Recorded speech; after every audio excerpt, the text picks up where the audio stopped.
Bonjour tout le monde. Bienvenue à ce webinaire de la grande transition, dont le thème est les syndicats à l'heure de la grande transition. Je me présente, je suis Dominique Daigneault, je suis présidente du Conseil central du Montréal métropolitain de la CSN. Et pour cette présentation, je serai accompagnée de... Patrick Rondeau, conseiller syndical Environnement et Transition juste à la Fédération des travailleurs-travailleuses du Québec. Alors voilà, donc je vais commencer à placer la table un peu sur les enjeux en matière de transition juste. Par la suite, Patrick va compléter la présentation avec donc en présentant le réseau intersyndical sur le climat. Alors, sans plus tarder, je vais y aller. Je vais ouvrir mon document. Alors donc, les les organisations syndicales sont engagées depuis plusieurs années, à plusieurs niveaux, pour la protection de l'environnement, notamment par le biais de la transition juste. La transition juste, c'est un concept qui a été développé par les mouvements syndicaux, notamment par la Confédération syndicale internationale, qui a fait des pressions pour que son message à l'effet que la transition écologique doit se faire, mais qu'elle doit être juste. Donc, ça a pris 10 ans, par exemple, avant que la Confédération syndicale internationale, la CSI, réussissent à faire inclure la notion de transition juste dans le préambule des accords de Paris lors de la COP 21 en 2015.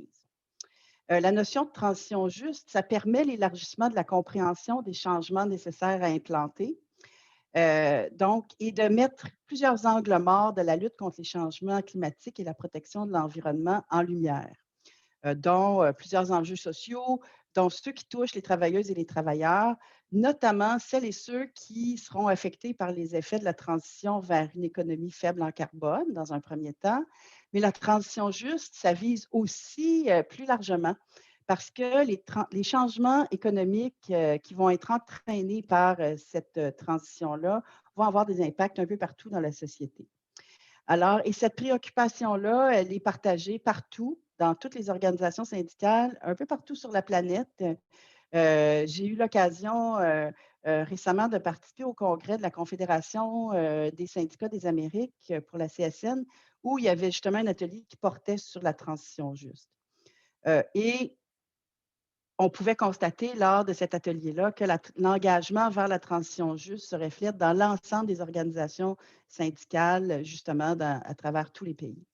Lors de l'atelier, on y a rappelé 5 demandes de la CSI pour un nouveau contrat social. Donc, la création d'emplois en environnement, en phase avec la protection de l'environnement, entre autres en favorisant la décarbonation, le respect des droits pour toutes les travailleuses et les travailleurs, une protection sociale universelle pour rendre la transition plus facile pour les travailleuses et les travailleurs qui vont perdre leur emploi et pour les pays les plus pauvres, et lutter contre tout type d'inégalité parce que, que ce soit envers les femmes, les jeunes, les communautés autochtones, les personnes racisées, et cetera, parce que, comme on va le voir tout à l'heure, il y a quand même quelques risques que il ne faut pas justement que la transition écologique mène à plus d'égalité. Celle-ci doit être faite dans une perspective d'une plus grande justice sociale.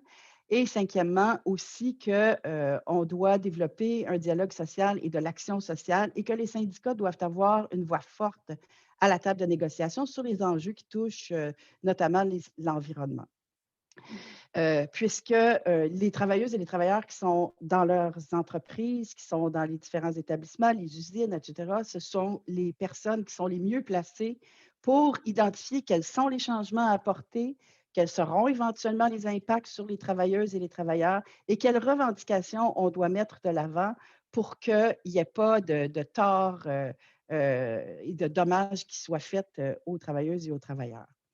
Et au regard de tous ces enjeux-là, il y a l'Organisation internationale du travail aussi qui a débattu de la transition juste et qui a établi des lignes directrices pour que la transition énergétique ne laisse personne derrière. Donc, il y a eu l'adoption de 15 principes. Il y a eu des principes directeurs qui ont été adoptés en 2015 donc stipulant aussi que la transition juste doit s'appuyer sur le dialogue social, la protection sociale, le droit au travail décent, le droit à l'emploi et que ce concept-là doit être adapté selon les régions et les secteurs d'activité. Quand on transforme des milieux de vie de manière en profondeur, ça amène souvent la reproduction des inégalités sociales et c'est un piège dans lequel on ne doit pas s'engager. On doit au contraire profiter de l'occasion qui nous est offerte de changer les choses socialement en profondeur, bien sûr en faveur de l'environnement, mais aussi en faveur d'une plus grande justice sociale. Alors donc, on n'a qu'à penser aussi ici et ailleurs aux personnes vulnérables et marginalisées, aux communautés autochtones et à toute personne ou tout groupe social qui serait frappé plus durement que les autres par les catastrophes naturelles, les perturbations des écosystèmes et aussi par les transformations à amener. Et c'est un défi immense, la transition juste. C'est un défi immense parce que le défi par rapport à la protection de l'environnement, il est urgent, il doit s'accomplir maintenant, il est déjà quand même assez tard, merci. Mais aussi, il faut être capable de relever le défi de la justice sociale pour ne pas que les gens soient oubliés, pour ne pas que des personnes plus vulnérables soient oubliées, surtout dans l'optique aussi des populations du Sud. Euh, il y a également des enjeux en matière intergénérationnelle. Pardon. Et aussi, donc, on doit prévoir, si on veut prévoir et prévenir, pardon, si on veut prévenir l'augmentation, l'accroissement des inégalités, on doit prévoir, pardon, des mécanismes de compensation, des mesures fiscales, des mesures réglementaires, tarifaires, bref, toutes sortes de mesures pour pouvoir amoindrir les effets de la transition chez les populations qui sont les plus touchées, chez les travailleuses et les travailleurs et chez les populations les plus vulnérables, qui n'auront pas nécessairement les reins suffisamment solides pour faire face non seulement au réchauffement climatique puis au changement climatique, mais aussi aux nécessaires changements qu'on aura à produire, dans lesquels on aura à s'engager s'ils n'ont pas de soutien. Donc, on doit s'engager dans des mesures qui sont aussi porteuses de justice sociale. Les combats que l'on mène au niveau syndical, mais aussi plus largement dans la société, si on veut réellement faire changer les choses en matière d'environnement, exige qu'on s'engage dans des alliances les plus larges possibles. C'est un constat qu'on a fait dans tous les mouvements qui sont engagés pour l'environnement, tant dans les mouvements syndicaux que dans les mouvements écologistes, les groupes de femmes, etc., etc. Et c'est la raison pour laquelle il y a un grand nombre d'organisations de la société civile qui joignent les rangs de diverses coalitions, comme le Front commun pour la transition énergétique et comme les organisations syndicales là, qui s'y sont engagées d'ailleurs, et que tout le monde essaie de faire converger les efforts pour qu'on parvienne à atteindre une transition énergétique qui soit réellement porteuse de changements sociaux et de justice sociale. Alors, le Front commun pour la transition énergétique a produit une feuille de route dans laquelle sont les organisations syndicales, en fait, toutes les composantes du Front commun ont travaillé afin de faire en sorte que cette feuille de route-là soit à la fois suffisamment complète pour constituer une vaste, un recueil de recommandations que l'on doit et de transformations que l'on doit accomplir. Et donc, tout le monde s'est engagé là-dedans et puis on a discuté, débattu, changé des propositions, on les a peaufinées, etc., jusqu'à ce que ce soit satisfaisant pour toutes les organisations impliquées dans le Front commun. Il y a des facteurs de réussite qui ont été identifiés en matière de transition juste. Donc, ne laisser personne en arrière en s'assurant d'une transition porteuse de justice sociale. instaurer de robustes mécanismes de compensation pour éviter que les ménages à revenus modestes subissent les coûts des politiques environnementales plus durement que les mieux nantis, et accompagner les entreprises pour permettre leur décarbonation ici, plutôt que de créer un cadre qui les amènerait à délocaliser leurs activités sans les décarboner et créer ainsi des fuites de carbone. Parce que ce qu'il faut bien, il ne faudrait pas que les entreprises se sauvent pour éviter d'être soumises à des politiques environnementales qui ne feraient pas leur affaire pour aller ailleurs, notamment dans le sud, continuer à polluer, continuer à exercer leurs activités qui sont délétères pour l'environnement. Le Front commun pour la transition énergétique a aussi identifié des facteurs qui nous empêcheraient de réussir. Par exemple, sous-estimer les risques de fractures sociales inhérents à l'absence de dialogue social et de solutions à la portée des personnes subissant les impacts de la transition, accroissant par le fait même la polarisation des positions. Par exemple, dans les milieux de travail qui sont liés à l'économie du carbone, c'est clair qu'il va y avoir des transformations majeures dans le marché du travail et on doit prendre en compte les inquiétudes de ces travailleuses et les travailleurs et ces travailleurs-là si on veut susciter leur adhésion à la nécessaire transformation énergétique. Donc, un autre facteur qui risquerait de nous faire échouer, c'est de prendre les dimensions sociales en compte seulement aux dernières étapes de la transition en se concentrant d'abord uniquement sur les aspects techniques. Parce qu'il est essentiel que toutes les dimensions sociales que ça entraîne, pour lesquelles il y a des enjeux, il est important de les intégrer en amont de tous travaux que l'on fait, justement pour éviter de tomber dans le piège de voir la transition énergétique simplement sous l'angle technique. Aussi, on risque d'échouer si on se limite au secteur énergétique dans la transformation du travail. Donc, en y incluant justement, en omettant de considérer le travail non salarié, non rémunéré ou mal rémunéré comme faisant partie du monde du travail. Ce sont des enjeux que le Front commun pour la transition énergétique ont tenu à inclure dans la feuille de route comme étant des facteurs à prendre en considération. Et finalement, on risquerait d'échouer si l'on affaiblissait le filet social par une réduction du financement des programmes sociaux et des services publics. C'est un piège qui risque de se présenter et qui se présente régulièrement parce qu'on sait qu'on est dans un système économique qui prône davantage le développement des entreprises, le développement économique capitaliste, néolibéral. Et souvent, la tentation est grande. On l'a vu par le passé, on continue à le voir dans le présent. La tentation est grande de mettre la hache dans les programmes sociaux, dans les services publics pour réinvestir dans l'économie tel que le conçoit le milieu des affaires. Donc, selon nous, il est important de maintenir de bons programmes sociaux et de réinvestir dans les services publics.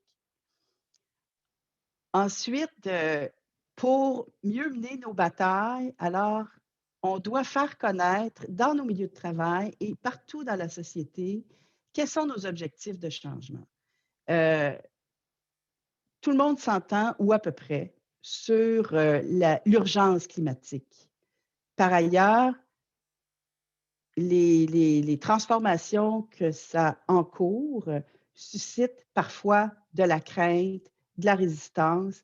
Et donc, il est important qu'on on consulte les travailleuses et les travailleurs, les diverses communautés, pour pouvoir nommer ensemble nos objectifs de changement, les faire connaître, voir, pour atteindre ces objectifs-là, quels sont les changements à apporter, quels sont les différents niveaux où on veut intervenir et identifier les véritables ennemis. Parce que des fois, on a assisté malheureusement à certains endroits où ce sont les syndicats, par exemple, qui ont été ciblés, ou les gens qui travaillent dans certains secteurs, plutôt que les compagnies, qui, elles, détiennent les leviers du pouvoir. Et c'est donc face aux compagnies aussi que l'on doit exercer des pressions.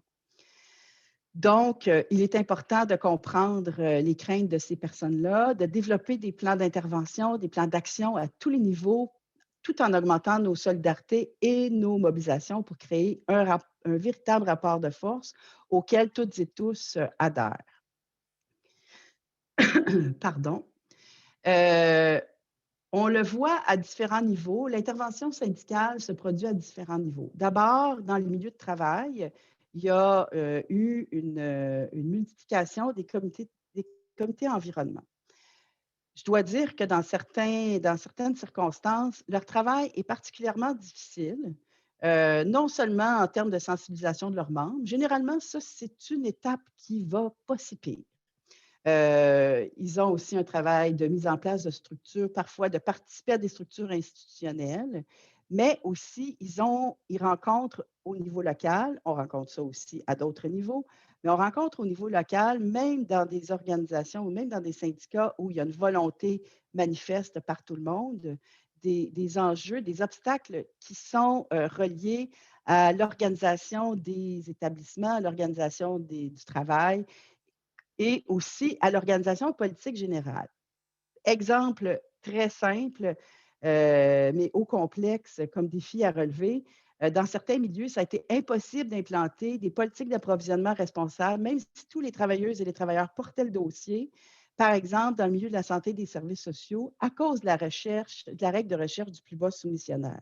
Alors, les travailleuses et travailleurs dans certains milieux, c'était pleinement engagés et ont frappé un mur lorsqu'est venu le temps de faire réaliser les revendications qu'ils avaient, notamment à cause des politiques gouvernementales.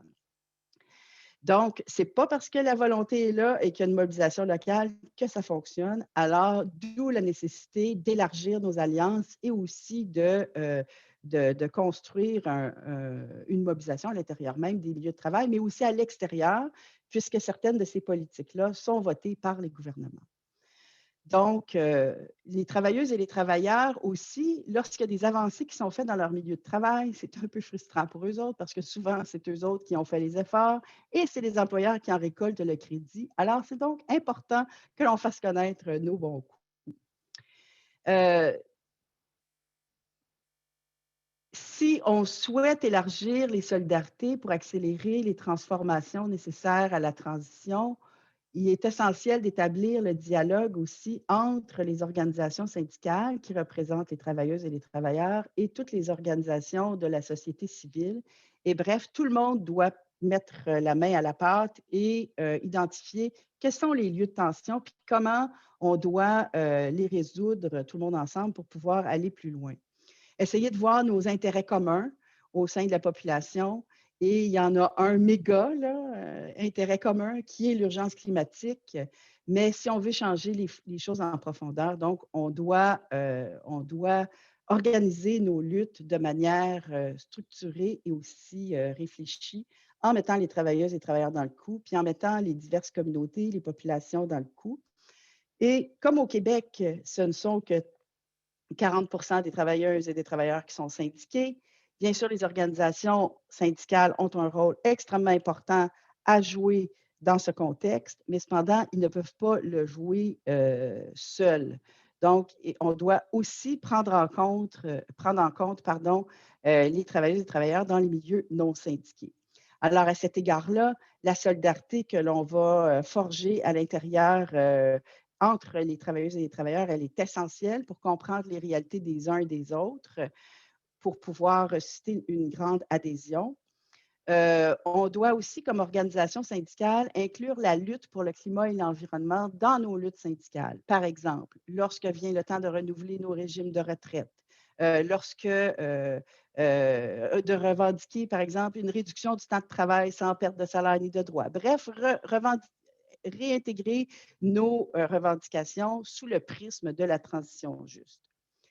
Et aussi résister coûte que coûte à la privatisation tous azimuts, hein, parce que c'est important de développer des revendications en termes de contrôle politique, de contrôle public, démocratique, et parce qu'en sortant de grands secteurs de l'économie de marché, ça nous permettrait aussi de sortir ces secteurs-là de la logique de l'accumulation du profit à tout prix et d'avoir un meilleur contrôle quant à l'adéquation entre les besoins en matière de respect de l'environnement puis la réponse à ceux-ci. Bref, et ah oui, je pourrais pas conclure sans parler également d'établir des nécessaires solidarités entre le Nord et le Sud, notamment en lien avec les victimes de compagnies minières, des impacts délétères de l'industrie extractiviste sur la terre, sur l'air qu'on respire, sur l'eau qu'on boit. Et aussi, ne pas oublier que des fois, on troque allègrement le papier pour les bidules électroniques là, pour des raisons écologiques, sans toujours se questionner sur les conditions d'exploitation des gens qui travaillent dans les mines, sur l'obsolescence programmée qui force les gens à se griller d'appareils toujours plus neufs que les précédents, etc., etc. Bref, la réflexion doit se faire à tous les niveaux et on doit développer aussi un ensemble de revendications et un ensemble de demandes partout, à tous les niveaux, pour parvenir à une transition écologique qui soit porteuse de justice sociale. Et c'est ça dans quoi les syndicats se sont engagés avec leurs membres.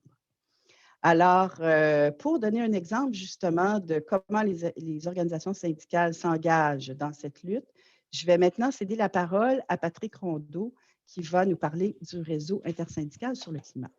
Ben, merci beaucoup, Dominique. Et ça sera bref parce qu'on veut surtout vous entendre par la suite. Effectivement, mise en place du réseau intersyndical pour le climat. Je ne reviendrai pas sur les raisons. Ce sont toutes les raisons que Dominique vient si vaillamment et brillamment d'expliquer. Vous dire que le réseau intersyndical pour le climat a pris son envol officiel le 22 avril dernier par l'entremise, entre autres, d'une lettre ouverte qui avait été envoyée dans les médias que je peux vous mettre dans le chat et qui regroupe les 9 organisations syndicales du Québec, c'est-à-dire naturellement la FTQ, la CSN, la CSQ, la CSD, également la FIC, la PTS, la FAE, la SFPQ et la SPGQ. Donc, la majorité, grande majorité des organisations syndicales ils sont représentés. Ça représente malgré tout, par notre membership, près de 1,2 million de personnes, donc de travailleurs, de travailleuses. Donc, c'est quand même un morceau important du paysage québécois. Historiquement, effectivement, les syndicats parlent d'environnement depuis longtemps. La plus lointaine déclaration politique qu'on a retrouvée à la FTQ sur déclaration politique en congrès sur l'environnement date de 1962. Donc, ce n'est pas d'hier que les syndicats s'y intéressent. Je dirais qu'il y a eu un engouement, peut-être les astres se sont alignés lors effectivement de l'organisation de la marche du 27 septembre 2019. Marche historique, et 500 000 personnes qui marchent pour le climat, qui a été organisée par un collectif d'organisations, dont les organisations syndicales, pas tous, mais quand même une bonne partie, qui étaient à la coordination de cet événement-là. Donc, ce n'est pas rien, ça a créé des liens.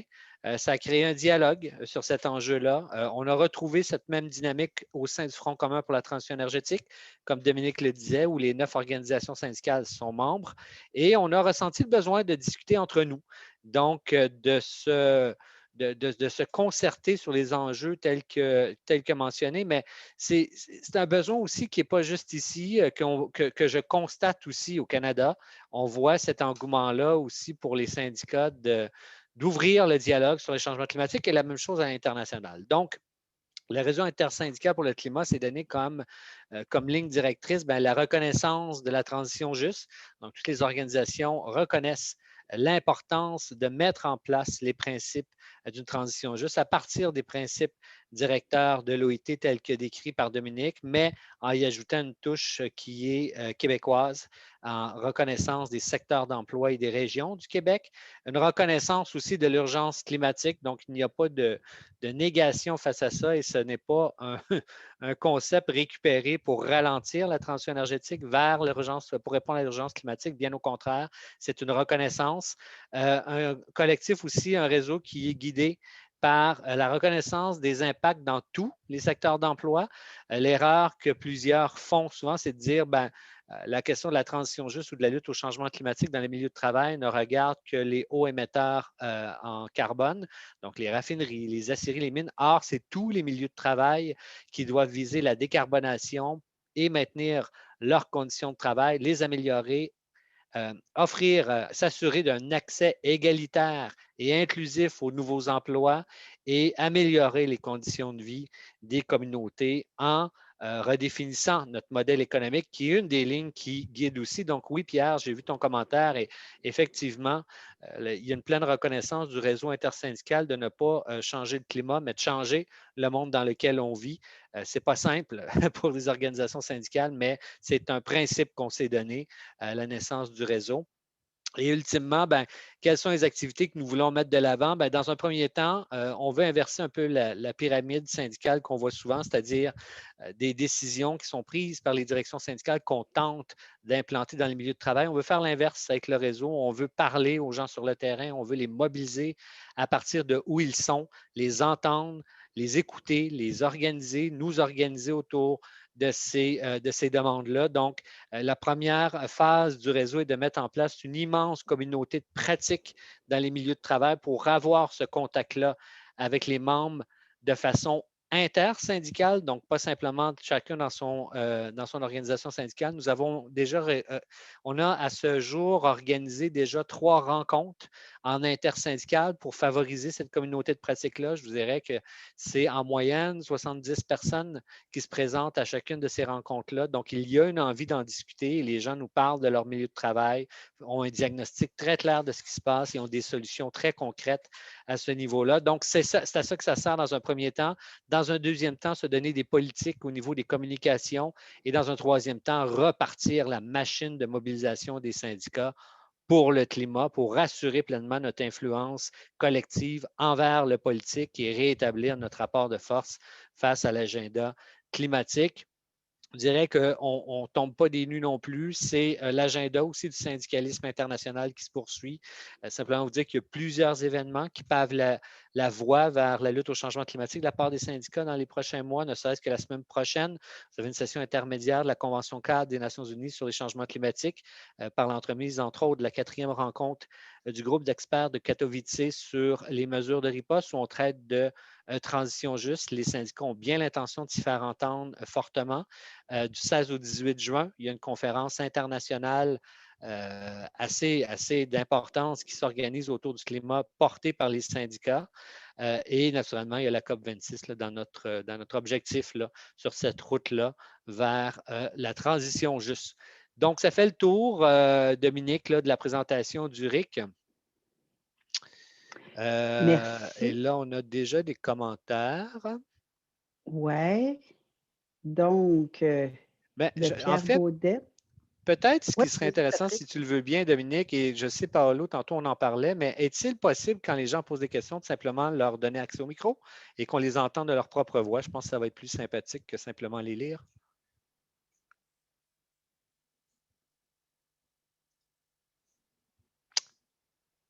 Paolo, es-tu avec nous?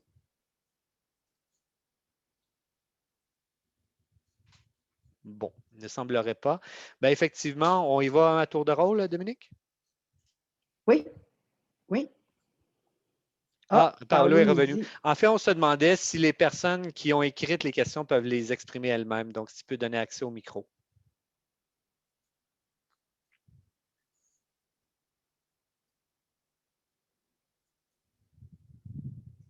Parfait, je donne la parole à l'instant à Pierre Lagrenade. Merci. Juste un moment. Et voilà. Pierre, on vous écoute.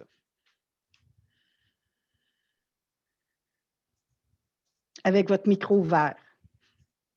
Maintenant? Oui. Ben, je voulais juste signaler, je connais un militant du syndicat des postiers qui m'a montré une petite brochure qui élabore un certain nombre d'initiatives et de revendications appliquées à son milieu de travail en lien avec les questions environnementales, climatiques, etc. Je trouvais que c'était un très bel exemple à propager auprès de chacun des syndicats locaux, de telle sorte que dans chacun des entreprises, on formule des revendications qui sont liées aux conditions concrètes de chacune des entreprises de transformation à faire. Au-delà des grandes luttes, des grandes revendications, appliquer concrètement à chacun des milieux de travail des revendications très précises à ce moment-là. Voilà. Merci.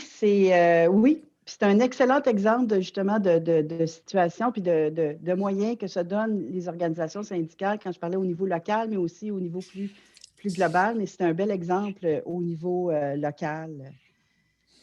Oui, et l'exemple dont vous parlez, c'est la campagne vers des communautés durables, où effectivement le syndicat des postes, qui est la flotte de parapublic la plus massive au Canada, donc une des plus polluantes. Donc, quand je disais tantôt, souvent on va regarder une raffinerie Suncor, Valero en disant ah, les méchants, il faut les abattre. Mais des fois, on oublie que d'autres entreprises auxquelles on ne penserait pas du tout sont problématiques, dont Post Canada par sa flotte de véhicules qui est extrêmement polluante. Et effectivement, ça fait plusieurs années que les travailleurs et les travailleuses syndiqués chez Post Canada ont décidé de se saisir, se prendre en main et de travailler sur une proposition d'électrification de leur flotte de véhicules, mais d'adresser aussi la question du changement climatique et de développer un système de banque postale dans les régions du Québec dont les profits seraient réinjectés dans des projets de développement durable des communautés à partir des besoins des communautés. Donc, effectivement, c'est un projet qui est extraordinaire. Puis on pense que c'est ça la clé, en fait. Ça doit partir des milieux de travail. C'est pour ça, entre autres, vous voyez au niveau de la FTQ, on a mis en place ce qu'on appelle des laboratoires de transition juste. Donc, on essaie d'avoir des projets pilotes à même les travailleurs et les travailleuses. Et c'est assez parlant parce que les premiers qui ont levé la main, c'est les employés, les travailleurs et les travailleuses chez Énergir, qui est aussi syndiqué à la CSN. Et on est en voie de mettre sur pied le premier comité paritaire sur la transition juste dans cette entreprise-là. Donc, c'est quand même assez sérieux et ça va bon train, mais on a aussi les CPE, les centres de la petite enfance, qui ont un intérêt par l'entremise et en alliance avec l'environnement jeunesse et ultimement les brasseurs du Nord aussi, qui brassent la bière boréale, qui est syndiquée avec nous. On élabore aussi un laboratoire et qui sait, peut-être pourrons-nous boire de la bière carboneutre. Bien, parlant de bière carboneutre, ça me fait penser à la campagne justement qu'on a menée conjointement CSN-FTQ pour la bouteille brune. Alors donc, il y a quelques années, pour la préservation, bien sûr, des emplois, mais aussi parce que le fait, et je vais vous apprendre quelque chose peut-être, donc, quand vous buvez une bière dans une bouteille brune, c'est beaucoup plus écologique que dans une canette ou dans une bouteille verte. Et les travailleuses et les travailleurs ont développé cette campagne-là avec un angle vraiment, là, véritablement environnemental, écologique, et ça a été une campagne fort appréciée chez l'ensemble de nos membres d'ailleurs, qui se trouvaient encouragés à boire de la bière, mais dans une bouteille brune pour l'environnement. Fait qu'il y a plusieurs autres exemples de transformation aussi dans les milieux de travail. Je pense entre autres aussi dans une usine où il y avait des rejets toxiques dans l'environnement et c'est l'employeur, l'usine, payait à chaque année des centaines de milliers de dollars en amende, préférait faire ça plutôt que de faire des changements. Les travailleuses et les travailleurs ont dit, nous, on veut que ça change parce qu'on habite aussi dans cette communauté-là. On n'en veut pas de rejets toxiques dans l'environnement, donc, et on sait comment faire. On veut réinvestir en recherche et développement, puis nous avons une solution. Cette solution-là a été implantée et la contrepartie, c'était aussi justement, de reverser dans la convention collective les gains qui avaient été faits par le fait que l'entreprise, l'usine, ne produisait plus de rejets toxiques dans l'environnement. Ça aussi, c'est un exemple intéressant d'action en environnement. Il y a une autre question. Alors, à qui pourrait-on donner la parole? J'ai Harold Martin. Voilà, vous avez la parole. Bonjour, est-ce que vous m'entendez? Oui, très bien. Oui, ma question, c'est vraiment plus une question générale pour la transition, mais je peux vous la lire. C'est, pensez-vous qu'il est possible de réussir une transition complète vers une économie écologique et verte, tout en restant dans un système capitaliste où les travailleurs et citoyens n'ont pas de contrôle direct et démocratique sur les moyens de production, et donc sur comment ces moyens-là ou cette production peut être plus ou moins écologique, plus ou moins verte? En fait, est-ce que ce grand combat, comme vous l'avez dit, là, qui est particulièrement difficile et qui nécessite des changements profonds, est-ce qu'on peut le réussir juste en gardant encore la dynamique de demande et de moyens de pression sans contrôle direct sur la production? Vas-y, Je Dominique. peux peut-être commencer, Oui, puis oui. tu vas y aller après.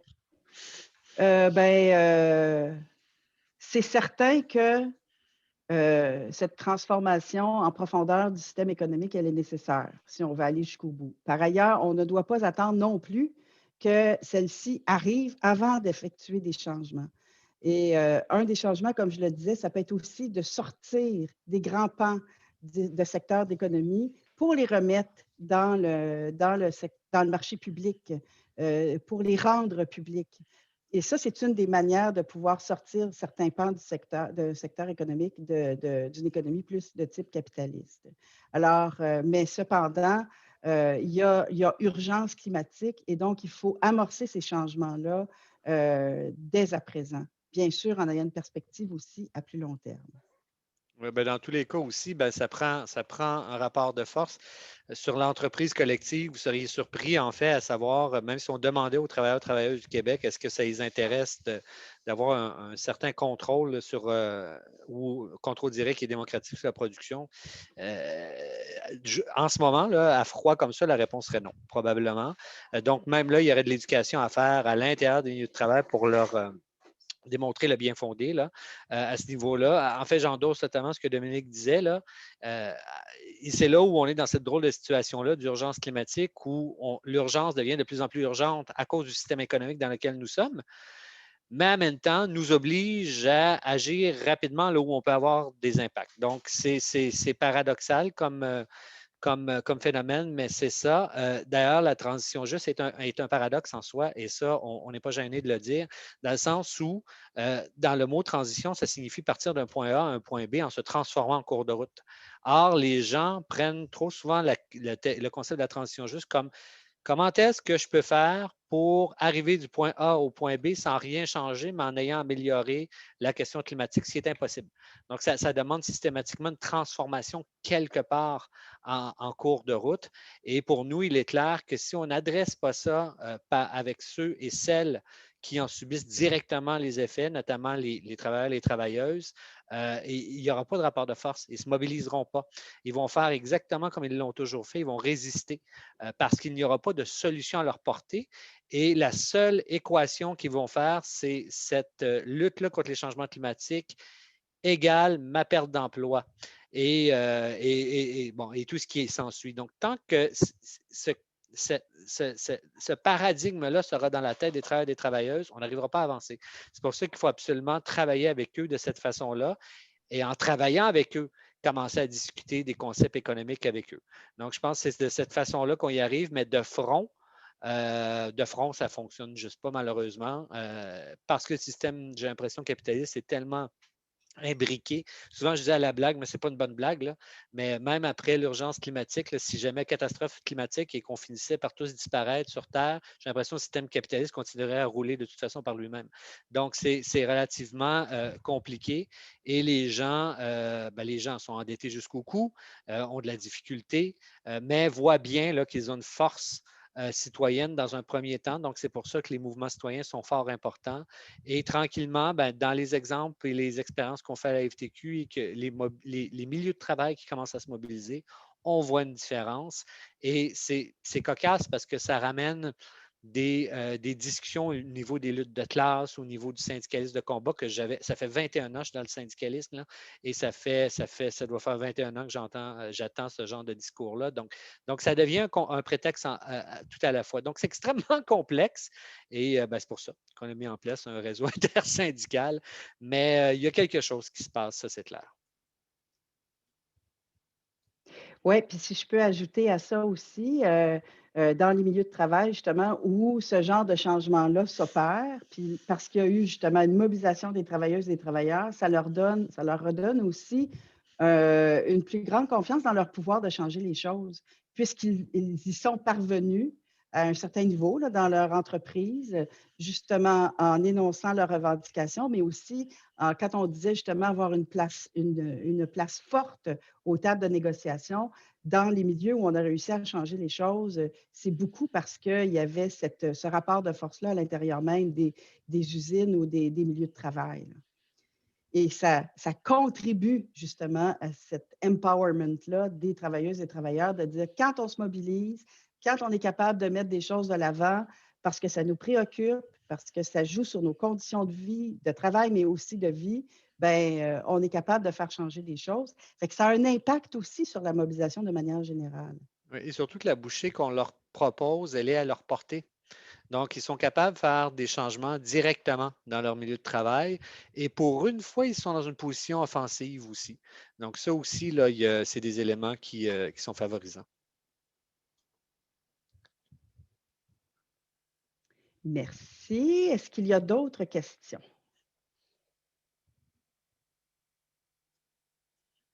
Moi, s'il n'y avait personne d'autre, j'aurais une autre question pour vous. Oui, allez-y. Je me demandais, c'est quoi la stratégie que les syndicats obtiennent quand on est face à des travailleurs qui œuvrent vraiment dans un milieu.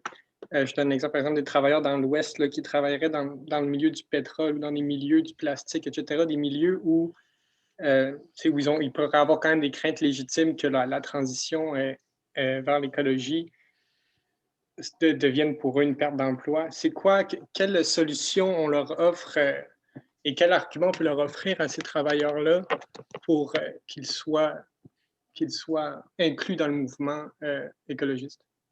Ben, c'est carrément le cas en ce moment, là. Je vous viens de vous mettre dans le chat là, un article paru dans des Energy Mix, là, mais l'un de nos affiliés au niveau canadien, Uniphar, qui représente, mon Dieu, plusieurs dizaines de milliers, je me demande si ce n'est pas 70 000 travailleurs, travailleuses des sables bitumineux, est sorti avec des groupes environnementaux lors du sommet Biden, il y a maintenant 2 semaines environ, en disant dorénavant, nous demandons au Canada une cible de réduction de gaz à effet de serre à la hauteur de 60 quand le Canada a offert 40 à 45 en étant tout à fait conscient des pertes d'emplois qui sont possibles, mais en disant si nous ne faisons rien, ces pertes d'emplois-là sont garanties. Donc, nous demandons que les gouvernements agissent et agissent en mettant en place une législation sur la transition juste qui repose sur un dialogue social, sur des comités paritaires obligatoires, sur établir clairement quel est le processus à mettre en place, quels sont les outils à mettre en place, quel est le fonds dédié à mettre en place et ces mécanismes, quels sont les mécanismes d'éco-conditionnalité à mettre en place pour le financement étatique et le rôle des investisseurs privés et ultimement avoir des indicateurs de résultats. Donc, que ce syndicat-là prenne les devants de cette façon-là, c'est assez criant à quel point les syndicats sont prêts à faire face à cette musique-là. Naturellement, pas dans tous les domaines, là, ça va de soi. Si vous allez pas voir quelqu'un, je vous le dis tout de suite, là, sortir de la raffinerie de Valero à Québec là, et y en parler, ça va être difficile. Mais il y a un travail qui se fait. Donc, c'est là où ce dialogue-là en entreprise, le respect des travailleurs, de ne pas les démoniser, de ne pas les pointer du doigt comme étant problématiques, de simplement leur dire fais-toi-en pas, la transition juste, on va faire en sorte d'atténuer les impacts de ta perte d'emploi. Ils disent, Chris, je ne veux pas perdre mon emploi, je veux que tu t'organises pour que je la garde. Puis bon, comprenez? Donc, c'est pour ça qu'il faut travailler en amont sur tous les fronts de cette façon-là. Mais quand on le fait, quand on les respecte, quand on les implique, ça donne un résultat comme Uniphar vient de le faire il y a environ 2 semaines, qui est un signal extrêmement fort là, dans ce sens-là. Donc, c'est la seule façon. C'est la seule façon et ce que je dis souvent, et ça, je l'avais dit, entre autres, lors du plan environnemental de Québec solidaire, on m'avait dit, oui, mais est-ce que tu pourrais le commenter? J'ai dit, oui. J'ai dit, eh bien, mais avec les meilleures intentions, souvent, le problème, c'est qu'on essaie de comprendre ce qu'on devrait faire pour les travailleurs et les travailleuses au lieu de leur demander directement et de les impliquer. Et elle est là toute la différence. Et je vous le dis, quand on les implique de cette façon-là, les résultats sont au rendez-vous. Je ne sais pas, Dominique, si tu veux rajouter. Ben, tout à fait. Je trouve que tu as tout à fait raison. Puis justement, quand les revendications puis les changements viennent d'eux et elles, ben, il y a une plus grande adhésion, puis il y a inévitablement, puisque l'adhésion est plus grande, une plus grande facilité aussi à déployer des moyens de mobilisation à l'intérieur des entreprises. Là. Fait que c'est un ingrédient incontournable. Il y a Pierre Baudette qui revient avec sa question. Est-ce que tu veux la poser à voix haute, Pierre?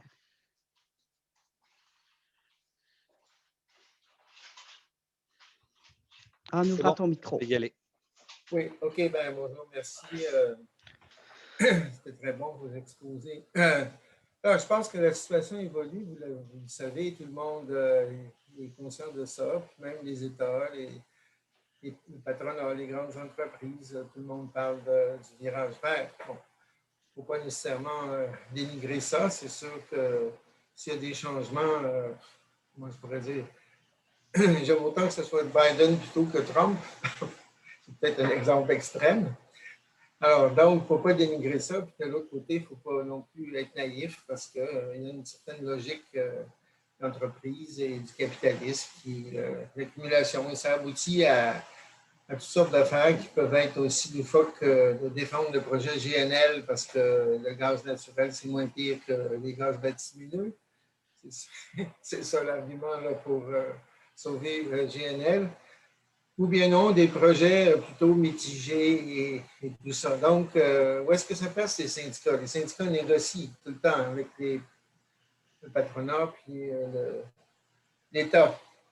Alors, qu'est-ce qu'on peut négocier? Qu'est-ce qu'on ne peut pas négocier? Est-ce qu'on les inclut dans des alliances? Ce serait le fun de vous entendre là-dessus. Merci. Je vais commencer en disant que ce n'est pas innocent là, que certaines entreprises commencent à réaliser qu'elles doivent changer les choses. C'est parce qu'elles s'aperçoivent que si elles continuent autrement, elles seront boycottées, en fait, les politiques gouvernementales n'iront plus dans leur sens, on mettra fin au type de développement économique et de production dans lesquels ils sont alignés. Donc, ça, ce n'est pas innocent, c'est parce qu'ils s'aperçoivent qu'ils commencent à s'apercevoir qu'ils ont un intérêt, ne serait-ce que pour leur propre poche, à prendre la voie de la transition énergétique. Par ailleurs, prendre la voie de la transition énergétique ne veut pas nécessairement dire une transition juste. Puis c'est pour ça justement que l'on martèle ce genre d'argument. Puis en fait, qu'on adopte cet engagement-là dans l'ensemble du mouvement syndical, soit d'aller vers une transition énergétique qui est porteuse aussi de justice sociale, parce que ce n'est pas l'intérêt des patrons, ce n'est pas les visées qu'ils ont, et nous, on le répète et on le martèle pour que ce soit le cas. Donc, ça, c'est première des choses. Deuxième des choses, bien sûr que quand on est dans un processus de négociation à l'intérieur des entreprises, il y a un dialogue qui évidemment, construction de rapports de force pour pouvoir obtenir nos revendications. Mais plus largement, ce n'est pas pour rien que Patrick disait aussi tout à l'heure que les organisations syndicales ont eu besoin de se regrouper entre elles, qu'au Front commun pour la transition énergétique, il n'y a pas d'entreprise capitaliste vert. Et donc, c'est important aussi qu'on développe ces alliances-là à l'extérieur de tous ces mouvements-là. Parce qu'en effet, pour avoir participé à quelques consultations justement sur la transition énergétique ou tout ça, c'est clair que quand ce n'est que le milieu des affaires qui est mis à contribution, puis même le milieu des affaires vert, ce que l'on ressort, c'est beaucoup plus… je suis ressortie des fois de là en ayant l'impression que c'était comme… mon Dieu, une espèce de foire où on présente son projet, puis mon projet est meilleur que le tien. Puis il y a encore cette vision-là de la compétition, de la productivité, etc., qui est inhérente au système capitaliste. Donc, c'est pour ça qu'on doit construire nos alliances aussi entre forces progressistes qui veulent véritablement changer les choses. Je pense que ça, on ne s'en sort pas. Fait que voilà, ça c'est ce que je dirais. Je te laisserai compléter. Oui, je dirais qu'il y a plusieurs fronts. Il n'y en a pas un seul qu'on doit mener cette lutte-là. Sûrement, l'intersyndical, c'en est une. Le Front commun pour la transition énergétique, tout le dialogue social avec les groupes citoyens, les groupes environnementaux, les droits humains, c'en est une autre. Tout le discours aussi avec les groupes de coopération internationale sur la juste part des États, c'en est un autre. C'est une autre approche, une autre dynamique. Nos fronts, nos pouvoirs d'influence qu'on peut avoir face aux politiques. Dans certains cas, par exemple, par des exemples du G15, je sais que ce n'est pas le meilleur exemple pour tout le monde parce qu'il ne remet pas en question nécessairement le système capitaliste, bien au contraire, il vise plutôt à mettre le pied dans la porte pour empêcher la CAQ de faire du business as usual. Puis bon, c'est ce qui arrive malgré tout. Mais ça a son rôle autre. Mais ce n'est pas un seul front, c'est plusieurs fronts. Je dirais au niveau des organisations patronales, naturellement. Un employeur, son but, c'est de faire de l'argent. On ne se le cachera pas. Là. Il s'engage rarement pour des questions humanitaires ou sociales. Là. Et à ce niveau-là, par contre, de ce qu'on peut dénoter, il n'y a rien de noir et blanc. Là. Il y a effectivement des employeurs qui tentent de s'en sortir au niveau du changement climatique. Ce n'est pas par eux que, la chute au capitalisme va passer, bien entendu, mais qui peuvent contribuer là, quand même à la lutte au changement climatique à un certain niveau. Ça, on peut le voir, mais il y en a d'autres, effectivement. Il n'y a absolument rien à faire à ce niveau-là. Mais ce qui est intéressant, c'est d'entendre les organisations patronales nous dire ouais, ben, on voudrait bien faire la transition énergétique, mais on n'a pas d'argent pour le faire. Quand il y a quand même assez de programmes qui existent, puis nous, on va même plus loin en disant même l'argent que vous recevez, devrait être éco-conditionnel à certaines mesures. Et deux, de nous dire tout bêtement, ouais, puis la deuxième raison pour qu'on ne fait pas la transition énergétique en entreprise, c'est à cause de nos employés qui ne veulent rien savoir et qui se braquent. Nous autres, ça nous ouvre la porte grand leur dire, ben justement, ça ne vous tente pas, un comité paritaire et ainsi de suite, bon, et de les impliquer, puis bon, et ça, contre toute attente, ça semble fonctionner à une certaine mesure, mais bon, ça, c'est une chose, mais c'est beaucoup au domaine aussi des petites moyennes entreprises. C'est sûr que les multinationales, c'est carrément un autre game, là, comme tu le sais, Pierre. C'est un monstre à plusieurs têtes qu'on arrive difficilement à battre. Mais ça, c'est une chose. L'autre qui est peut-être intéressant, c'est certains investisseurs qui, au niveau des principes responsables, au niveau des PRI, là, des principes pour l'investissement responsable, commencent de plus en plus de parler de concepts de transition juste en finance, le font avec des groupes environnementaux, le font avec des syndicats. Et naturellement, il y a des investisseurs qui ne veulent que le profit, mais d'autres qui commencent à se dire que le système capitaliste va peut-être atteindre sa limite. Donc, c'est tout le temps étonnant de l'entendre de la part d'investisseurs, mais je l'entends de plus en plus, qui vont s'appuyer sur des travaux faits par la London School of Economics ou certains départements de Harvard, entre autres. Donc, il y a quelque chose qui se passe à ce niveau-là qui est quand même intéressant et qui est d'autant plus intéressant parce que même dans la transition juste, si on part de la transition juste en amont qui est très préventive et de mettre en mobiliser les milieux de travail pour atténuer les impacts et améliorer les conditions de vie dans le milieu de travail et les communautés, jusqu'à la transition juste transformative où on veut revoir le système économique, notamment en commençant par les régions, par un développement socio-économique en insistant sur le socio. Entre les deux, il y a tout le temps la question du financement. Donc, on ne s'en sort pas. Donc, moi, s'il y a une chose que je dirais, c'est pas l'alliance avec ces personnes-là qui vont nous permettre de régler la situation systématiquement, mais c'est des interlocuteurs avec qui il faut ouvrir le dialogue absolument et les amener à se compromettre. C'est systématique parce que sinon, ben, écoute, ils restent dans leur coin. Ils restent dans leur coin, continuent leur business. Donc, il faut les faire sortir vers la lumière et les amener à se compromettre. Moi, c'est ce que je crois là, à ce stade-ci, mais ça ne viendra pas par eux, là, le renversement du capitalisme, ça, c'est sûr. Merci, Pierre. Est-ce que ça répond à ta question? Très, très bien, merci. Merci. Est-ce qu'il y a d'autres questions? Moi, j'en ai plus.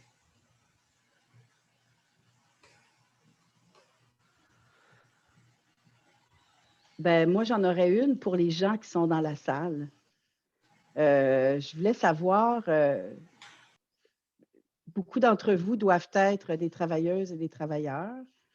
Comment, dans vos milieux de travail, ça se porte la question environnementale? Est-ce que vous-même, vous faites des observations, des luttes, y a-t-il un engouement dans vos propres mouvements, dans vos propres milieux de travail? C'est une question que j'avais envie aussi de vous lancer pour voir si à l'intérieur des gens qui participent à l'atelier, il y a aussi des initiatives qui ont été prises, telles que quelques-unes qu'on a mentionnées.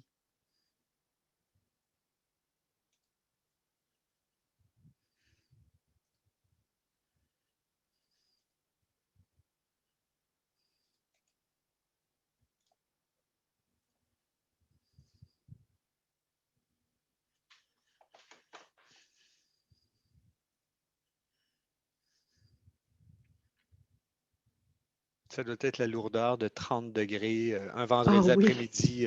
oui, c'est ça. Bien, en fait, je pourrais peut-être donner quelques exemples justement de ce que certains syndicats ont fait chez nous, notamment dans la foulée du 27 septembre 2019, où on avait des syndicats qui étaient vraiment très investis dans leur milieu. On avait lancé un vaste mot d'ordre dans tous nos syndicats. Par exemple, dans un CIUS, les syndicats de la catégorie 2 et 3 ont fait une consultation auprès de leurs membres sur tout leur site, alors en leur demandant comment pensez-vous qu'on peut améliorer le bilan environnemental du CIUS. Nous sommes ouverts à vos suggestions et ils ont reçu, je ne vais pas dire de niaiserie, là, mais minimum 800 et peut-être 1000 réponses à leur sondage. Hey, ce n'est pas rien.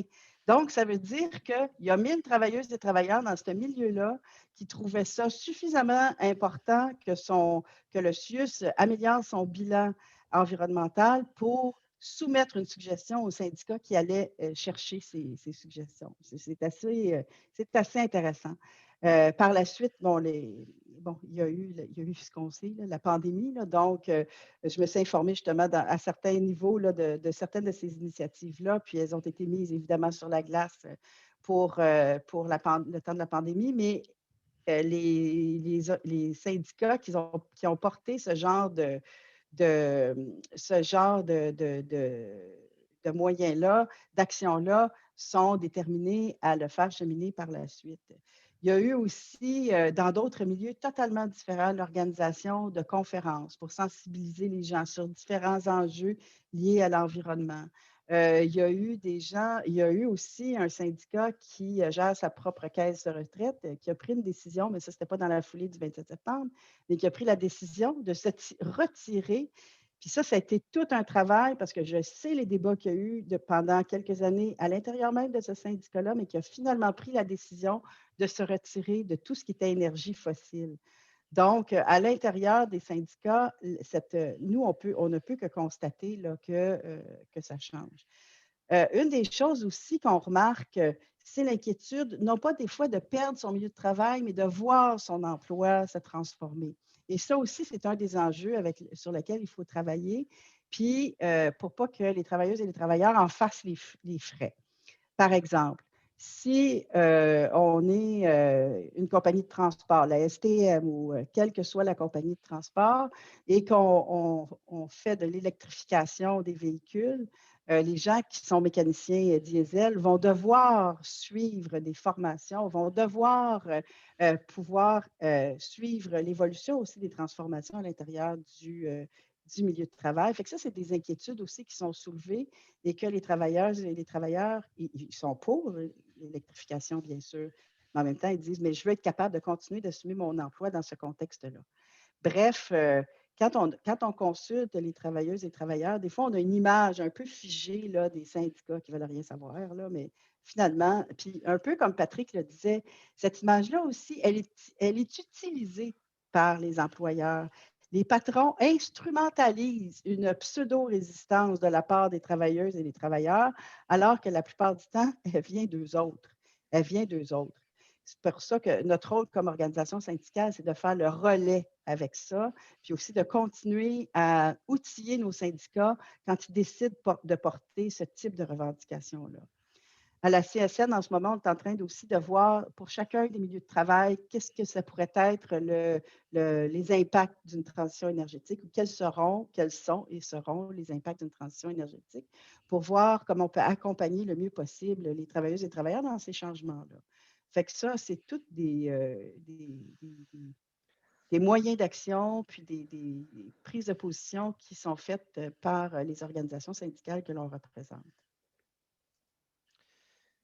Et là, je pense qu'on tire à notre fin. Hein. Ben, écoutez, j'ai déjà parlé des projets qu'on a là, à la FTQ tantôt, donc je n'insisterai pas là-dessus, mais je vais juste vous mettre dans le chat une invitation à un webinaire la semaine prochaine, si vous voulez creuser la question aussi, qui est organisé par le collectif de la société civile québécoise vers la COP26, qui porte sur la transition juste. Et entre autres, la question dont Pierre posait tantôt, là, à savoir le rôle des investisseurs, entre autres, et de la finance responsable. Donc, si ça vous intéresse, vous pouvez vous inscrire. Ne soyez pas gênés. Parfait. Fait que s'il n'y a pas d'autres questions, on pourrait y aller avec une conclusion. Est-ce que c'était ta conclusion ou si tu veux ajouter quelque chose? Vas-y, Patrick. Non, écoutez, Patrick. Merci de nous avoir écoutés là, un vendredi après-midi, là, parler de transition juste. Comme on vous le dit, si vous êtes membre syndiqué d'un syndicat, l'ensemble des syndicats ont décidé de se réunir ensemble pour faire la différence. Donc, parlez-en à vos structures syndicales, joignez la page du réseau intersyndical pour le climat sur Facebook et on espère grandement pouvoir militer avec vous dans un avenir très prochain. Mon Dieu, quelle excellente conclusion. Donc, on vous invite tous et toutes à faire aussi cheminer les enjeux environnementaux dans vos milieux de travail, puis à nous contacter si vous avez envie de faire un bout de chemin avec nous, puis aussi si vous avez besoin de support, quel qu'il soit. Fait que, je vous remercie beaucoup tout le monde. Merci tout le monde. Merci Dominique. À bientôt. Merci Patrick. Et Merci Paolo, Paolo. merci. Oui. À bientôt. Bye. Merci. Bye.